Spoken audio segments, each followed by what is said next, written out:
الحمدللہ رب العالمین والصلاة والسلام علی رسولہ الکریم وعلی آلہ اصحابہ اجمعین۔ اعوذ باللہ من الشیطان الرجیم، بسم اللہ الرحمن الرحیم،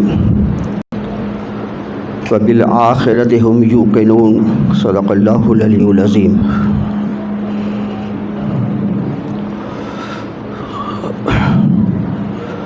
محترم سامعین جمعہ، السلام علیکم ورحمۃ اللہ وبرکاتہ۔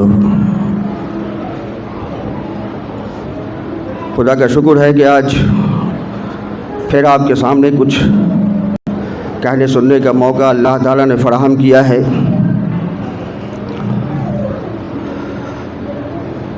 اللہ سے دعا ہے کہ زبان سے کچھ ایسی بات نکلے جس سے ہماری اپنی بھی اصلاح ہو اور آپ سبوں کی بھی اصلاح ہو۔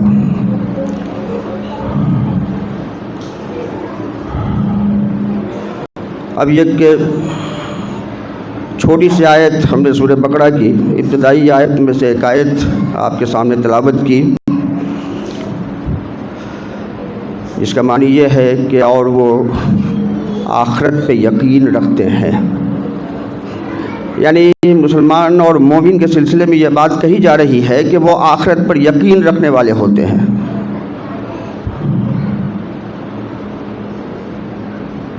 آپ مکی دور کے صورتوں کا مطالعہ کیجئے تو آپ دیکھیں گے کہ اللہ تعالیٰ نے آخرت کا جو نقشہ کھینچا ہے جگہ جگہ مختلف صورتوں میں، کچھ ایسا نقشہ کھینچا ہے کہ آپ جب اس کو پڑھیں گے تو آپ کو لگے گا کہ وہ بالکل نظر کے سامنے وہ باتیں ہو رہی ہیں، بالکل نظر کے سامنے ہو رہی ہیں۔ اس طرح کا نقشہ اللہ تعالیٰ نے مکی صورتوں میں کھینچا ہے، اور توحید، رسالت اور آخرت یہ مرکزی مضمون ہے مکی صورتوں کا، جو نبی صلی اللہ علیہ وسلم کی 13 سالہ مکی زندگی میں یہ سلسلہ وار چلتا ہے۔ یہ ایک ہی بات، ایک ہی عقیدہ یہ تمام صورتوں میں 13 سال تک ریپیٹ کیا گیا ہے۔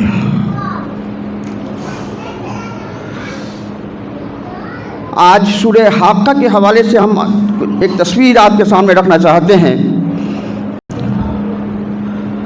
اس کو ذرا غور سے ہم لوگ سنیں اور سوچیں، سمجھیں اور اس پر فکر کریں۔ ہر انسان جب سو کر کے صبح میں اٹھتا ہے تو اس کے نامہ اعمال کا ایک ورق کھل جاتا ہے، اور صبح سے لے کر کے شام تک وہ صفحہ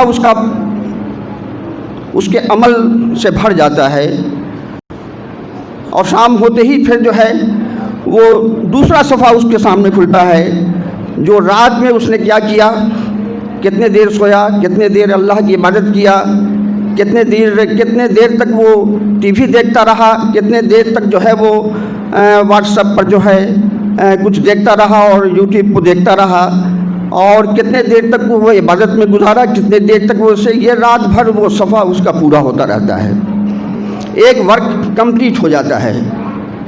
اس طرح سے جو ہے روز ایک ورک اس کا بڑھتا چلا جاتا ہے۔ جب محشر کے میدان میں تمام لوگ جمع ہو جائیں گے، ہر آدمی کا ایک مہلت عمل ہے، اس مہلت عمل میں اس کا کتاب تیار ہو کر کے اس کے موت تک یہ چیز چلتا ہے، اور موت کے بعد اس کا صفحہ بند ہو جاتا ہے۔ جو چیزیں ریکارڈ ہو گئیں وہ ہمیشہ کے لیے ریکارڈ ہو گئیں، اس میں نہ کچھ کمی کیا جا سکتا ہے نہ بڑھایا جا سکتا ہے۔ جب محشر کا میدان ہوگا، سارے لوگ اکٹھا ہو جائیں گے، سب کا نامہ اعمال سب کے حوالے کر دیا جائے گا۔ کچھ لوگ ایسے ہوں گے جس کا نامہ اعمال اس کو داہنے ہاتھ میں دیا جائے گا، اور جس کو داہنے ہاتھ میں نامہ اعمال مل گیا اس کی خوشی کا کوئی ٹھکانہ نہیں رہے گا۔ وہ سب کو دکھائے گا کہ دیکھو میری کتاب، خوش ہو کر کے سب کو دکھاتا پھرے گا۔ کچھ لوگ ایسے ہوں گے جس کا نام اعمال اس کے بائیں ہاتھ میں پکڑایا جائے گا، اور وہ بہت ہی شرم کی حالت میں وہ ایسے نہیں لے گا، بلکہ ایسے ہاتھ گھما کر کے اس کتاب کو لینے کی کوشش کرے گا تاکہ لوگ دیکھیں نہیں، ہمارے نامہ اعمال کو دیکھیں نہیں کہ ہم کو بائیں ہاتھ میں ملا ہے۔ شرمساری کی اس کی یہ کیفیت ہوگی۔ اللہ سے دعا ہے کہ اللہ تعالیٰ ہم لوگوں کو ہمارے دائیں ہاتھ میں نام اعمال ہم کو دے، اور بائیں ہاتھ میں اعمال نامہ ہم کو نہ دے، اس کی ہم کو فکر کرنی چاہیے۔ ہر آدمی اپنے بارے میں اچھی طرح جانتا ہے کہ وہ کیا کر کے وہاں پہنچا ہے۔ ہر آدمی اپنے عمل کا خود گواہ ہے کہ ہم کیا کر کے آئے ہیں، اس کو خود مقصد سب معلوم ہے اس کو۔ پھر ہم کو اللہ سے امید رکھنی چاہیے کہ اللہ تعالیٰ اتنی ساری گناہوں کے باوجود ہمارے نام اعمال کو ہمارے داہنے ہاتھ میں دے، اور ہماری غلطیوں کو اور ہماری کوتاہیوں کو اللہ تعالیٰ درگزر فرمائے، معاف فرمائے۔ اس نام اعمال میں 3 فائل ہوں گے۔ سب سے پہلا فائل ہے جس میں اگر کسی کا نام آ گیا تو اس کے لیے بخشائش کی کوئی گنجائش نہیں ہے، اس کے معافی کی کوئی گنجائش نہیں ہے۔ اس کا ٹھکانہ جہنم کے سب سے نچلی سطح میں ہوگا، آگ بھرے شعلے میں وہ ہوگا، اور وہ ہے فائل شرک کا فائل ہے۔ وہ شرک ایک ایسا گناہ ہے، اللہ تعالیٰ کے ذات اور صفات اور اس کے اعمال و افعال میں جس نے شرک کیا، کسی دوسرے کو اس میں شریک کیا، وہ یہ شرک کا جو فائل ہوگا اس میں اگر کسی کا نام آ گیا تو وہ برباد ہو گیا۔ اللہ سے دعا کیجئے کہ کسی بھی طریقے سے شرک سے آپ بچے رہیں، شرک سے ہم بچے رہیں، اس کی جستجو کیجئے، اس کی فکر کیجئے کہ کسی بھی حساب سے جو ہے وہ شرک ہماری زندگی میں نہیں آنے پائے۔ دوسرا فائل ہوگا جو عبادتوں کا ہوگا، جس کو حقوق اللہ کہتے ہیں، اللہ کے حق، جس میں نماز سب سے اول چیز نماز ہوگی۔ جس کا نماز صحیح ہوگا اور تو اس کے باقی اعمال بھی جو ہے وہ صحیح ہوں گے، چونکہ نماز ساری برائیوں سے انسان کو روکتی ہے۔ اس لیے حقوق اللہ کے سلسلے میں جو ہے وہ عبادت کے سلسلے میں ہم کو چوکنا رہنا چاہیے۔ ہم مسلمان ہیں، مسلمان گھر میں پیدا ہوئے ہیں، ہم ایمان والے ہیں، ہم نبی صلی اللہ علیہ وسلم پر ایمان رکھتے ہیں، تو اگر ہم سے نماز میں کوتاہی ہو رہی ہے یا ہم اگر نماز نہیں پڑھ پا رہے ہیں تو اس کی فکر سب سے پہلے انسان کو کرنی چاہیے، چونکہ نماز کے بغیر ایمان کا کوئی تصور ہی نہیں کیا جا سکتا ہے۔ کسی کے پاس ایمان ہو اور وہ نماز نہ پڑھتا ہو، اس کا تصور نہیں کیا جا سکتا ہے۔ نبی صلی اللہ علیہ وسلم نے کہا کہ ایمان اور کفر کے درمیان جو ہے وہ نماز حائل ہے۔ ایک آدمی ہے جو اذان سنتا ہے اور وہ مسجد کی طرف دوڑتا ہے یا نماز کی طرف دوڑتا ہے، اس نے ایمان کی گواہی دی۔ ایک آدمی ہے جو مطلب کہ اذان سن کر کے گھر پہ بیٹھا رہ جاتا ہو، وہ ذرا بھی اس کے جسم میں حرکت نہیں پیدا ہوتا ہو، اس کا مطلب ہے کہ وہ کفر کی طرف چلا گیا، وہ کفر کی طرف چلا گیا۔ تو نماز جو ہے ہمارے زندگی کا اہم حصہ ہونا چاہیے، ہم کو ایمان کا ثبوت نماز سے دینا چاہیے، اور باقی عبادتیں ہیں یہ حقوق اللہ ہے۔ یہ اللہ سے دعا ہے کہ ہم لوگوں کا اس دوسرے فائل میں کثرت سے نام ہو ہمارا۔ تیسرا فائل ہوگا جو حقوق العباد کا ہوگا، بندوں کے حقوق. یہ بہت ہی اہم فائل ہے. یہ بہت ہی اہم فائل ہے کہ آپ نے بندوں کے حقوق ادا کیے کہ نہیں. کس کا مال کتنا دبا رکھا ہے، کس کے ساتھ دھوکہ دھڑی کیا ہے، کس کو گالی دی ہے، کس کی غیبت کی ہے، کس کی چغلی کی ہے، کس کو قتل کر دیا ہے ناحق. تو یہ ساری چیزیں حقوق العباد میں آتی ہیں. اور حقوق العباد کا معاملہ ایسا ہے کہ جب تک بندہ اس کو نہیں معاف کرے، اللہ تعالیٰ بھی اس کو معاف نہیں کرے گا. اللہ تعالیٰ بھی اس کو معاف نہیں کریں گے. یہ بات اب اچھی طرح ذہن میں ہم لوگوں کو رکھنی چاہیے.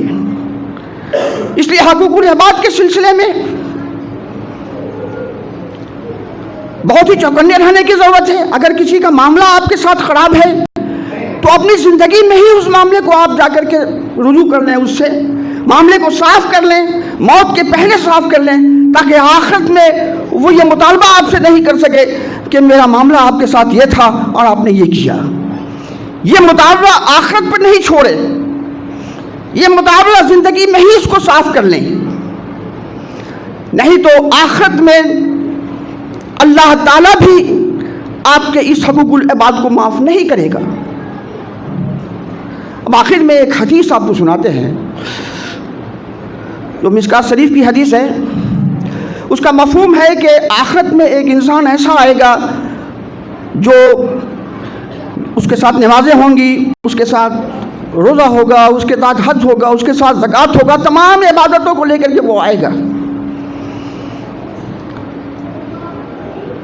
لیکن اس کے ساتھ کیا ہوگا کہ اس کے ارد گرد بہت سے لوگ اکٹھا ہو جائیں گے. کوئی کہے گا کہ بھائی یہ تو نماز پڑھتا تھا لیکن ہمارا فلاں زمین فلاں جگہ دبا دیا، ہڑپ لیا، فلاں امانت ہم نے اس کو دی تھی، اس نے خیانت کی، ہم نے ساتھ گالی گلوچ سے کام لیا، ہماری غیبت کیا کرتا تھا، ہماری شکوہ شکایت کیا کرتا تھا، ہم کو ذلیل کرنے کی کوشش کرتا تھا. یہ مطالبات لے کر کے جو ہے چاروں طرف سے آدمی اس کے سامنے کھڑا ہوگا. اب اللہ تعالیٰ یہ کیا فیصلہ کرے گا کہ اس کی جو نیکی ہوگی وہ ان مطالبہ کرنے والوں کو دے دی جائے گی، بڑھ جائے گی اس کی نیکی. بڑھتے بڑھتے جب اس کی نیکی ختم ہو جائے گی تو ان لوگوں کے گناہ جو ہے اس کے اوپر لاد دیا جائے گا، اور آخرت میں اس سے بڑا مفلس اور کوئی نہیں ہوگا. تو اللہ سے دعا ہے کہ اللہ تعالیٰ پہلی فائل میں جگہ نہیں ملے، پہلی فائل میں ہمارا نام نہیں ہو، اس کے لیے کوشش کرتے رہنا چاہیے کہ کہیں سے طرف سے بھی شرک ہم نہیں کریں، اور حقوق العباد میں بھی ہم چاکو چوبند رہیں، اور حقوق اللہ میں ہم چاکو چوبند رہیں. حقوق اللہ اور حقوق العباد یہ دونوں فائل ہمارا ٹھیک ٹھاک رہے، اس کے لیے ہمیں کوشش کرنی پڑے گی. اور یہ چیز کب ہوگا؟ جو ابھی قرآن کی آیت ہم نے پڑھی کہ وہ آخرت پہ یقین رکھنے والے ہیں، وہ آخرت پہ یقین رکھتے ہیں. یہ کام وہی کر پائے گا جس کو یہ یقین ہوگا کہ مرنے کے بعد ہم کو اللہ تعالیٰ کے سامنے اپنے اعمال کی جواب دہی کرنی ہے. جس کو یہ یقین ہوگا وہی نیکی بھی کر سکتا ہے، وہی حقوق اللہ کی ادائیگی بھی کر سکتا ہے، اور وہی حقوق العباد کی ادائیگی بھی کر سکتا ہے. اگر یہ یقین نہیں ہو، اگر یہ یقین پختہ دل تک نہیں پہنچا ہوا ہو، آخرت تو سب کرتے ہیں کہ بھائی آخرت ہوگی، قیامت ہوگی، اس کا یقین آپ کے دل میں کتنا ہے؟ کس حد تک یہ یقین جڑ پکڑے ہوا ہے؟ جتنا ہی زیادہ مضبوط جڑ آپ کے دل میں یہ یقین، آخرت کا یقین رہے گا، اتنا ہی زیادہ اچھا آپ سے عمل صدت ہوگا. آپ حقوق اللہ کے کرنے والے بھی ادا کرنے والے بھی بنیں گے، اور ہم حقوق العباد کے ادا کرنے والے بھی بنیں گے. اور نہیں تو مطلب یہ ہے کہ یہ عقیدہ، یہ آخرت کا عقیدہ اگر پختہ نہیں ہے تو ہم سے کوئی بھی نیک عمل، کوئی بھی حق ہم سے ادا نہیں ہوگا. اس لیے اللہ سے دعا ہے کہ اللہ تعالی ہم کو آخرت پر یقین، دل سے یقین کرنے کی توفیق عطا فرمائے. اور پھر اس کے نتیجے میں ہمارے عمل کو درست فرمائے اور ہم کو اس جگہ مطلب یہ ہے کہ جگہ نصیب فرمائے وہاں جہاں لوگ ہمیشہ کے لیے جنت میں رہیں گے، وہ جنت ہم کو نصیب فرمائے۔ اللہ سے دعا ہے اور آپ بھی دعا کیجئے اور ہم بھی دعا کریں۔ ہم لوگ اس لائق نہیں ہیں، ہم لوگ کافی گنہگار ہیں۔ اللہ تعالیٰ ہماری گناہوں کو معاف فرمائے، اس کی دعا ہر آدمی کیجئے، ہم بھی کریں اپنے لیے، آپ بھی اپنے لیے کیجئے اور ساتھ ساتھ اپنے عمل کو بھی کی بھی اصلاح کرنے کی کوشش کیجئے۔ وآخر دعوانا الحمدللہ رب العالمین۔